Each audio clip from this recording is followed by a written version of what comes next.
ጎረቤት አይተኛልኝም እናንተን አይተኙልኝ እነሱ ቆለጥ ብለው ያደሩ እኮ ነው አንተ ነህ እኮ ስቃጅ ምታ እነሱ ቆለጥ ብለው ተኛ ትዝም አይሉ እኮ የሚገርም ነገር አያስታውሱም እነሱ እንቅልፍ ላይ ናቸው ጭልጥ ያለ እንቅልፍ ህልም እያዩ ሊሆን ይችላል ጎረቤት አይተኛልኝም እናንተና ድግም ታርገውብኛል እንደው በትምህርቱም ትንሰነፍ ካለ እንደው ውለውበት ማን የሚውልበት ምን ነው ፈረዶቹ አይዋልባቸው ምን አርገን ነው የሚዋልብ የትኛውን ሳተላይት አምጥቀን ነው የትኛውን ኮምፒውተር አምርተን ምን ነው የሚዋልብን እኔ ሐሞቱ የፈሰሰ ሰው የሚያስወራው ነው ወኔ የከዳው ሰው የሚያስወራው ነው እንዴ በለዓም ምንድን በእስራኤል መርገም የለም ማለት ሟርት አይሰራም ማለት እግዚአብሔር ጋር ሆነ የሚመናል እንደው የሚጠብቀ አንቀላፋም እየተባለ መላእክት ጧት ማታ ይጠብቁሃል እየተባለ እንደው ስጋው ደግሞ ይያለ መስቀል ይያለ እመቤታችን ይያለች እምነቱ ይያለ ጸበሉ ይያለ መስቀሉ ይያለ ይሄን ሁሉ አልፎ ሲቃዥ የሚያድር ጠንቋይ ያስደነግጠናል እንዴ ምናልባት እኮ እሱ እንቅልፍ የለውም ለራሱ ጠንቋዩ እኮ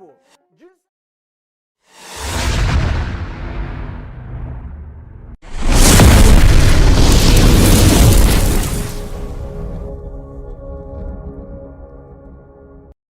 በጣም ይቅርታ ይደረግልኝ እንዳይጠጥር እየሰጋን ነው የምናስተምራችሁ እግዚአብሔር በሚያውቀው ክፍል ለተማሪዎቻችን የምንነግረውና አሁን እናንተ አደባባይ ወጥተን ለእናንተ እየነገርናችሁ ያለ ነው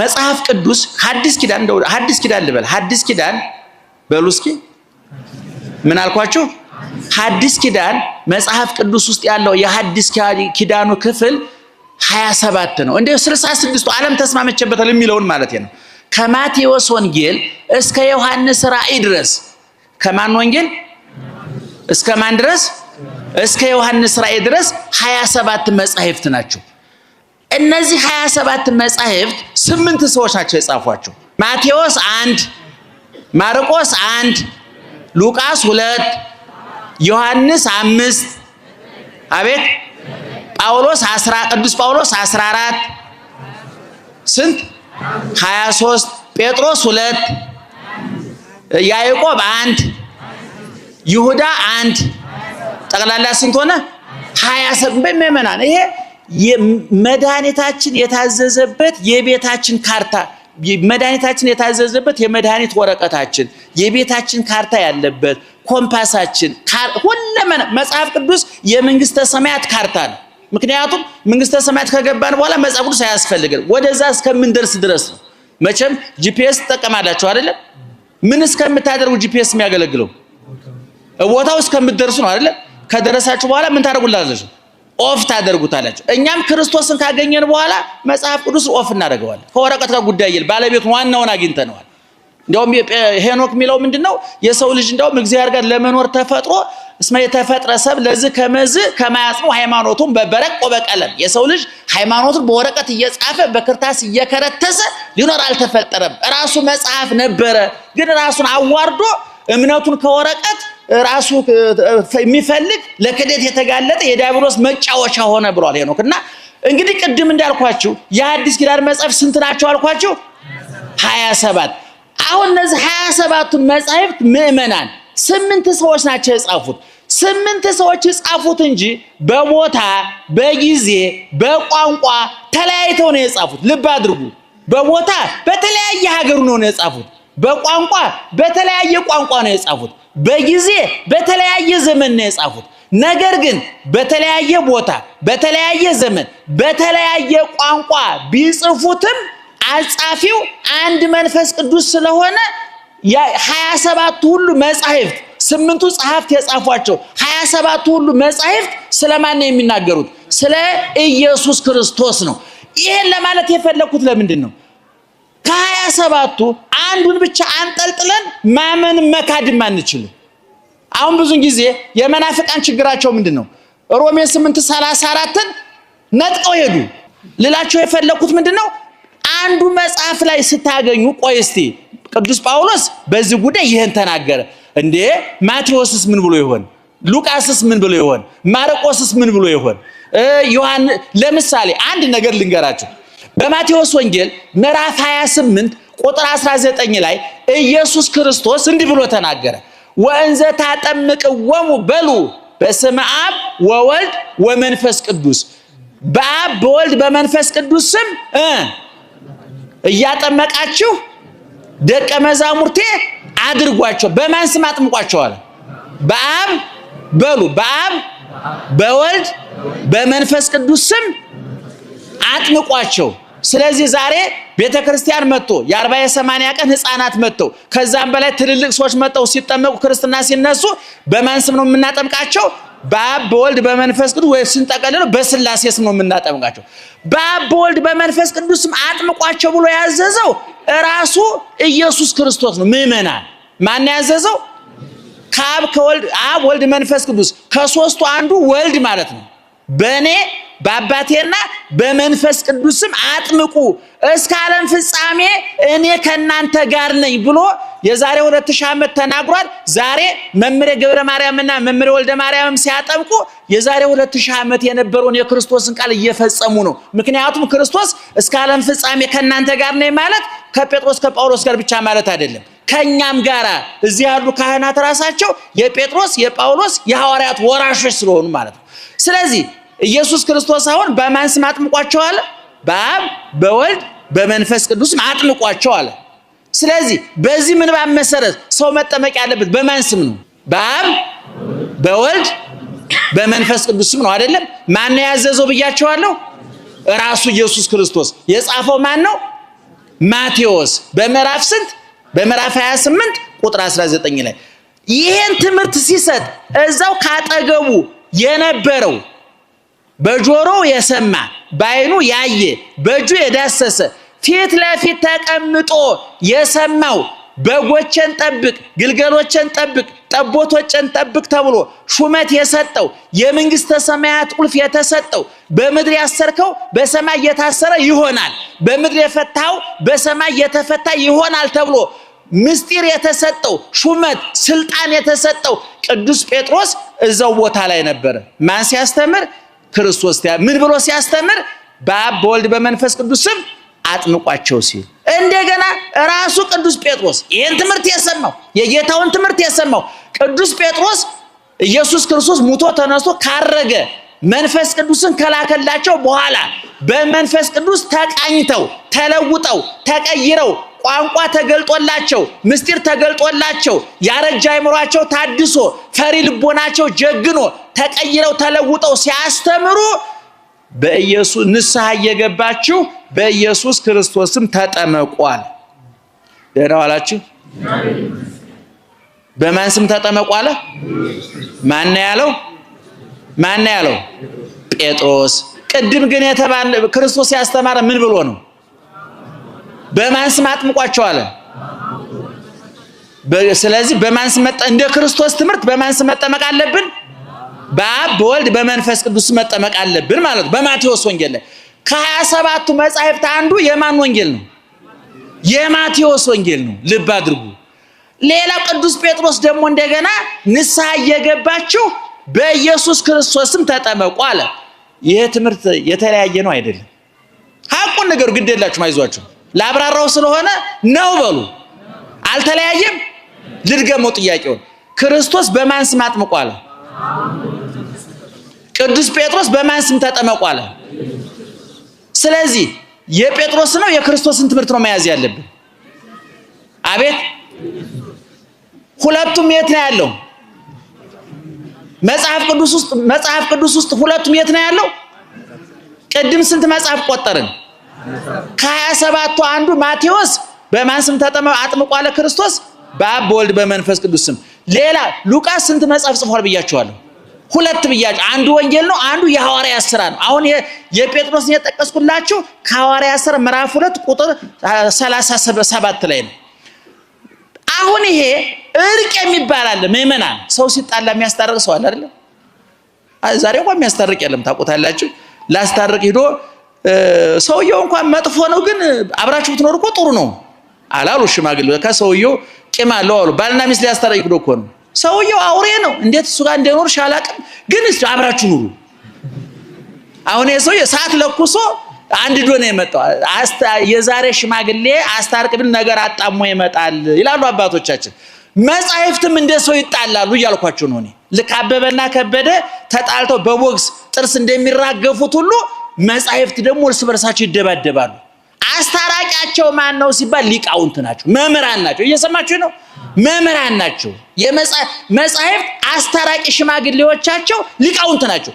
በቤተ ክርስቲያናችን እንደው አሁን እዚህ ላይ እንደው የኛን ክፍል የምንማረውን የምናስተምረው አምጥተን ብንደፋባችሁ እንደው አጨብጫቢ ሆናችሁ እንጂ አዋቂ ሆናችሁ ስለማትሄዱ ነው እንጂ ብዙ ጉድ ነበር ብዙ ምስጢር ነበር። ባጭሩ ግን መጻሕፍት አሁን የቅድሙ የሁለቱ ቃላት ተጣልቷል አልተጣሉም?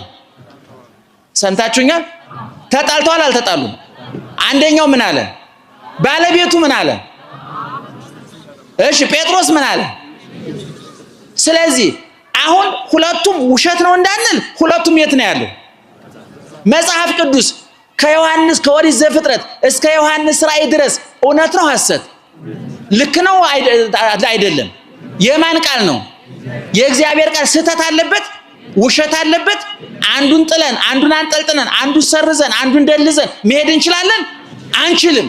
ስለዚህ ያለው አማራጭ ምንድነው? ሁለቱን የተጣሉ የሚመስሉ ቃላት ምን ማድረግ ነው? ማስታረቅ ነው። ክርስቶስ ለሐዋርያት ሲያስተምር የሞትኩኝ የተሰቀልኩኝ እኔ ነኝ፣ በእኔ ብቻ ስም አጥምቁ አላለም። አባቴ ያለ የባህሪ አባቴ፣ እኔ ያለው መንፈስ ቅዱስ አለ።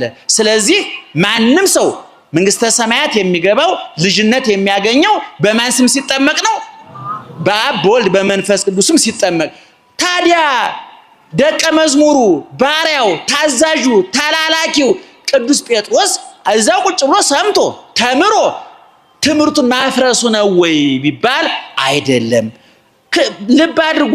አሁን ካብ ከወልድ ከመንፈስ ቅዱስ ሰው የሆነው ማን ነው? ሰው የሆነው ማን ነው?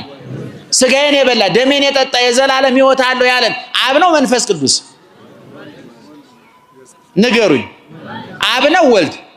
በዮርዳኖስ የተጠመቀው እጅጉን የተቸነከረው ምራቅ የተተፋበት ሙቶ የተነሳው ያረገው ዛሬ በአብ ቀኝ ያለው በኋላ ለፍርድ የሚመጣው ወልድ ይመጣል።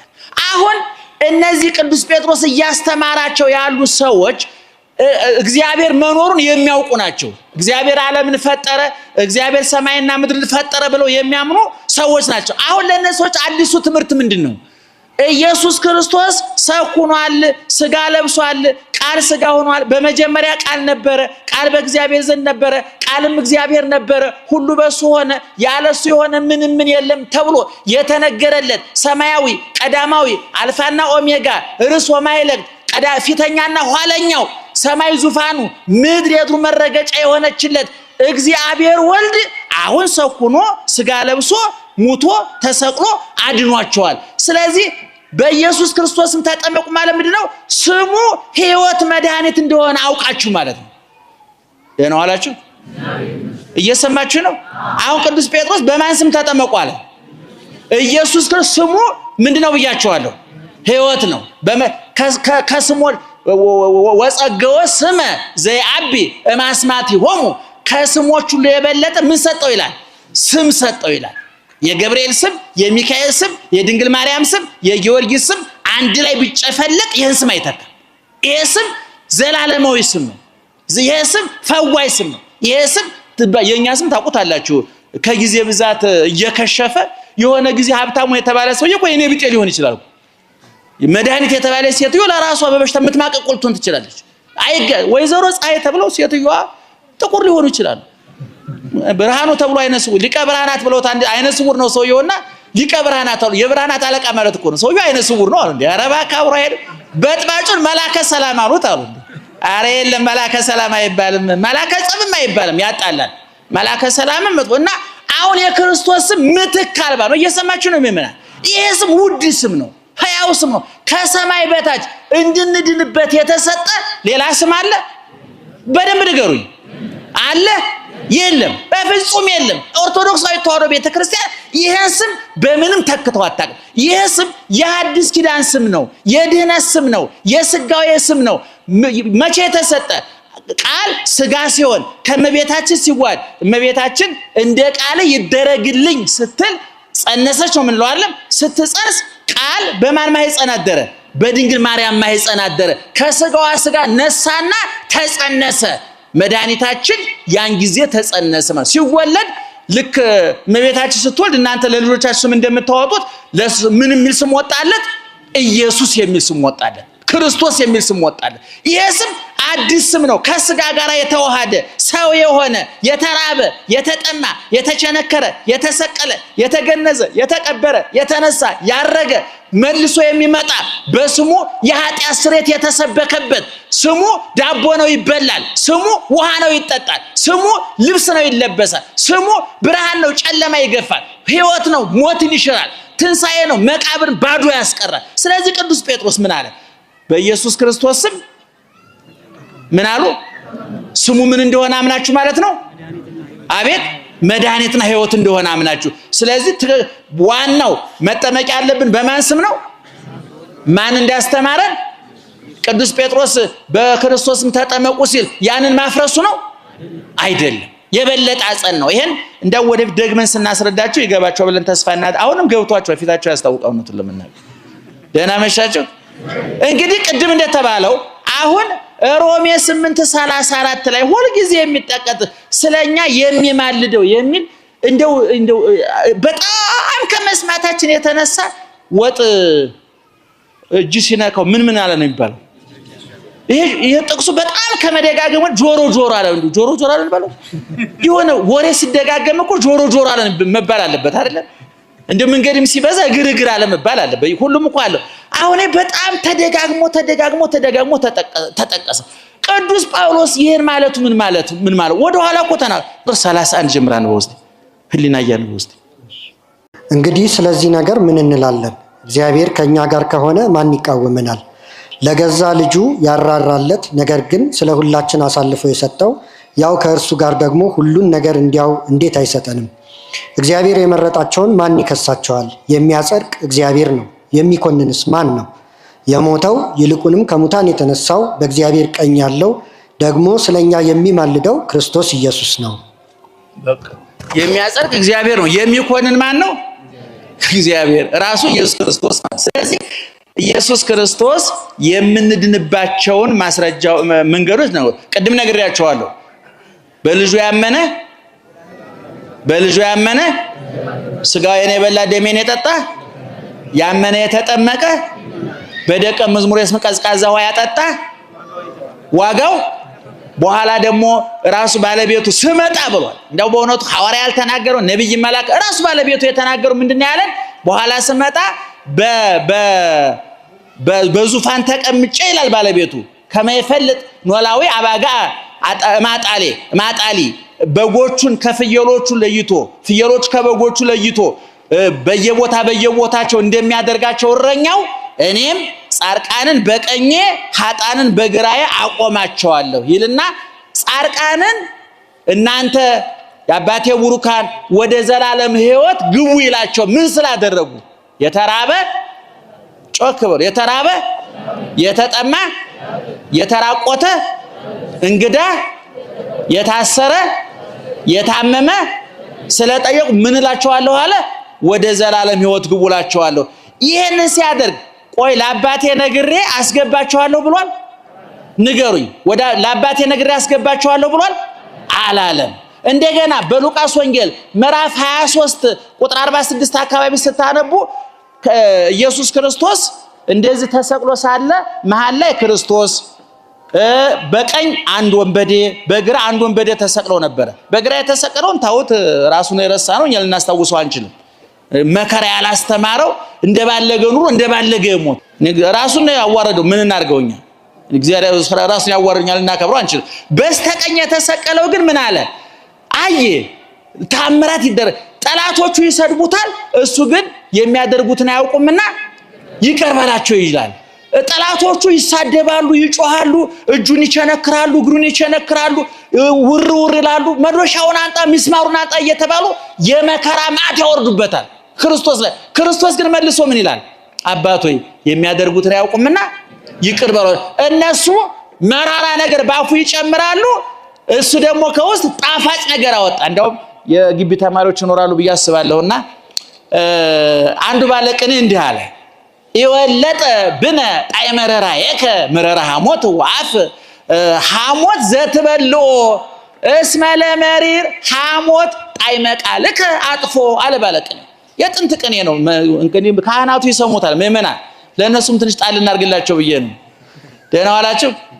ምን ማለት መሰለ ለእናንተ ለተርጉምላችሁ ጌታ ሆይ አለ የወለጠ ብነጣይ መረራ ሄከ አይሁድ ያበሉ ኮምጣጤ ያጠጡ መራራ ሐሞት ያንተን ጣፋጭነት አለወጠብንም ምክንያቱም እነሱ ያጠጡን መራራ ሐሞት ጣፋጭ ቃልህ ሽሮታልና ልባድጉ እነሱ ከላይ ምን ያጠጡት ነው ብያቸዋለሁ እሱ ግን አባቶ የሚያደርጉትን አያውቁምና የቱ ይጣፍጣል ቃሉ አይጣፍጥም አሁን ይሄ ቃል ከመራራ ሐሞት ከጠጣፍ የወጣ ነው እኛ ሰው ቤት ግብዣ ሄደን በልተን ጠጥተን ስንወጣ ምንድነው ምለው አሁን የኔ ወጥ ሰራው ብላ ነው አሁን የኔ እንጀራ ጋገርኩ ብላ ነው አሁን የኔ ጠላ ሰርግ ሄደን በል ጥርግ አድርጎ በልቶ ሲወጣ አሁን የኔ ሁሉ ሰው እንደው ከሚያተራምሱ ምን አለ ገንዘቡን በልቶ እኮ እየወጣ ለምን ገንዘብ ያወጣሉ በል ቁርጡን በልቶ ጣጩን ገልብጦ እያገሳ ሙሽሮቹን እያማነ የሚወጣውኛ እንኳን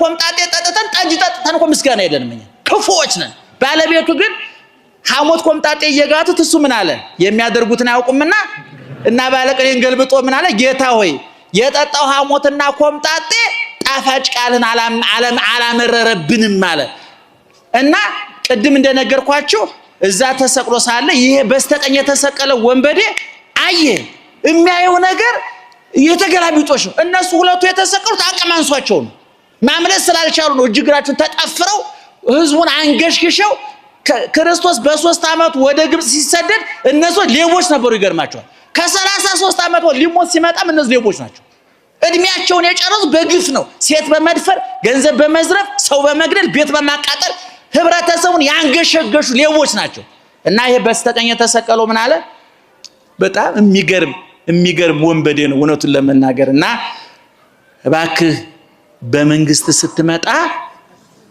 ምን አለ ኤራቅሊስ እሱ ዝቁጭ ብሎ እውነት ጎኑ የተሰቀለውን ንጉስ የሚያሰኝ ነው ወይ ክርስቶስ ራቆቱን ተሰቅሎ እጅግሩ ተቸንክሮ ምራቅ እየተጠፋበት ሐሞት ኮምጣጤ እየጠጣ የሸዋክ ተደፍቶበት ክርስቶስ የንጉስነት ምልክት አለው የለውም አይነ ሲበራ ግን እዚህ አንተ ስቁል ዲበጸ መስቀል ዋንተ ንቡር ዲበ ኪሩቤል አይኑ ጎኑ የተሰቀለውን ሳይሆን ሰማይ ያለውን ክርስቶስ አየ ሐዋርያት አላስተማሩኝም ነቢያትን አልሰማውም አላ ፀሐይ ቀጸበተኒ ፀሐይ ሲጨልም አየ ተአምራቱን አየ ስለዚህ ወዳው ምን አለ አቤቱ በመንግስት ስትመጣ ምን አርገኝ እስኪ እንደው አስበን በሉ እስኪ ማን ያስበን በምኑ ሲመጣ በመንግስቱ ሲመጣ ወዳው ክርስቶስ የሰጠው መልስ አምላካዊ ዘላለማዊ ቁርጥ ያለ ውሳኔ ነው የሰጠው እንደ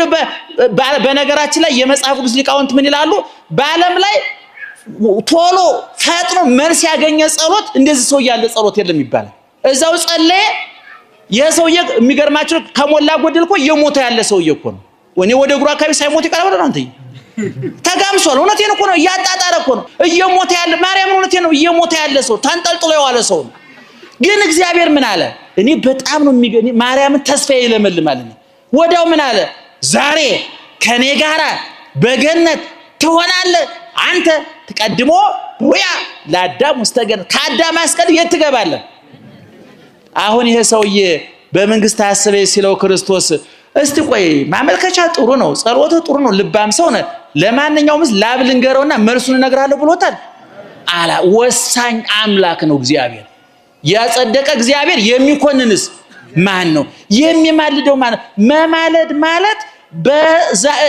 ለምሳሌ አንድ ምሳሌ ስጣችሁ አሁን እናንተ ሐኪም ቤት ሄዳችሁ ዶክተሩ መድኃኒት ያዝላችኋል ደህና ዋላችሁ እርሶ ማን ነው ስሞት እርሶ ጠይሙ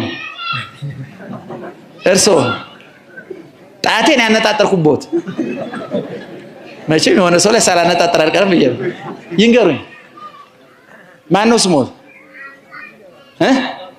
ለምሳሌ ሐኪም ቤት ሄዳችሁ ዶክተሩ ኪኒን ሰጣችሁና 7 ቀን ጧት 2 ቀን 2 ማታ 2 ዋጥ ይላችኋል አይደል ተቀበላችሁ ቤታችሁ ገባችሁ በዶክተርና በእናንተ መካከል 7 ቀን ግንኙነት አለ የለም ምን ተቀበላችሁ መታችኋል ለስንት ቀን 7 ቀን ዋጥና ምንድነው ያላችሁ ናና ያላችሁ በእናንተና በሐኪሙ መካከል ግንኙነት አለ የለም። የት ነው ግንኙነት? መረቂቅ ነው እንደ መሐኪም እንዴ? እሺ ጧት መጥቶ አንተ እንትና መድኃኒቱን ዋጥከው እንደ ይላችኋል። እናንተ 10 ጊዜ ከምቅም ብላችሁ 6ቱን አንድ ጊዜ መቃም ትችላላችሁ? አትችሉም። መብታችሁ ነው። መድኃኒቱን ከሰጠ በኋላ በእናንተና በዶክተርና በበሽተኛው መካከል ግንኙነት የለም። የኛ አምላክ ግን ይሄን በደንብ ተረዱኝ። ስጋዬን የበላ ደሜን የጠጣ እሺ ይሄ መድኃኒት ሰጥቶናል አልሰጠንም? መድኃኒቱን ሰጥቶን እንደ ዶክተር በቤቱ አልተኛም። ሁሉ ጊዜ በምንጽህ ቅዳሴ ስጋው ደሙ ሲቀበሉ ምን ነበር? ምንድነው? ቅዱስ ሀበኒ ከመርሳ ዘንተ ስጋ ለሕይወት ዘንበለ ኩነኔ። ይሄን ስጋ ያለ ፍርድ ይሄን እንደመቀበል ዘንድ መቀበሉ ስጠኝ ነው። ስጋውና መቀበሉ ስጠኝ ነው። ምን መቀበሉ ነው የሚሰጠን? ስጋውንማ ሰጥቶናል። አንድ ጊዜ ደፍሬ እበላህ ዘንድ ደፍሬ እጠጣህ ዘንድ ምክንያቴን ትቼ በኃጢአት ማመካኘቴን ስትቼ ንስሐ ገብቼ ደፍሬ ስጋህን እንዲበላ ደምህን እንዲጠጣ መድኃኒቱን እንዲውጥ አርገኝ ብለን እንጸልያለን። ክርስቶስ ስጋውን ሰጥቶን ደሙን ሰጥቶን ያመነ የተጠመቀ ይድናል ብሎን አንድ ጊዜ አዝዣቸዋለሁ። እንደ ዶክተሩ ቤቱ ሄዶ የሚተኛ አምላክ አይደለም። ዛሬም በሰማይ ሆኖ ይቆጣጠረናል። ከኛ ጋር ነው። ሁሉ ጊዜ ዘወትር ከኛ ይማልዳል ማለት ዘወትር ከእናንተ ጋር ነው ማለት። እየሰማችሁ ነው? እኔም በማርያም ስሙኝ። አሁን ክርስቶስ ተነስቷል፣ ሙቷል፣ ተቀብሯል፣ ተነስቷል፣ አርጓል። በማን ቀኝ ነው ያለው? በአብ ቀኝ ነው ያለው። አሁን ግን ዛሬኛ ስጋውን ስንበላ ደሙን ስንጠጣ ንስሐ ስንገባ አምነን ተጠምቀን ስንድን ከኛ ጋር አለ የለም? አሁን እዛ አለ የለም? ባጭሩ አለ የለም? ስለዚህ መድኃኒቱን ብቻ ሰጥቶ ቤቱ ተኝቷል አልተ የሐኪሞች ጠባይ ነው። ምናልባት አንተ ዶክተሩ ላንተ መድኃኒት ሰጥቶ የሆነ ቦታ እኮ ሰክሮ ሊሆን ይችላል ወይም ራሱ ታሞ እየማቀቀለ ምን ታውቃለህ አንተ? ምንም መረጃ የለንም። ይሄኛው መድኃኒት ግን ከዶክተሩ ጋራ ግንኙነት ብቻ ሳይሆን ተዋህደነዋል። ስጋዬን የበላ ይላል። እንደውም እዛው ላይ ስጋዬን የበላ ደሜን የጠጣ እኔ ከሱ ጋር ሆናለሁ እሱም ከኔ ጋር ምን ይሆናል? ይዋሃዳል ነው የሚለው። ስለዚህ ዘወትር ከእናንተ ጋር ነው ጧት ማታ ማለት ነው።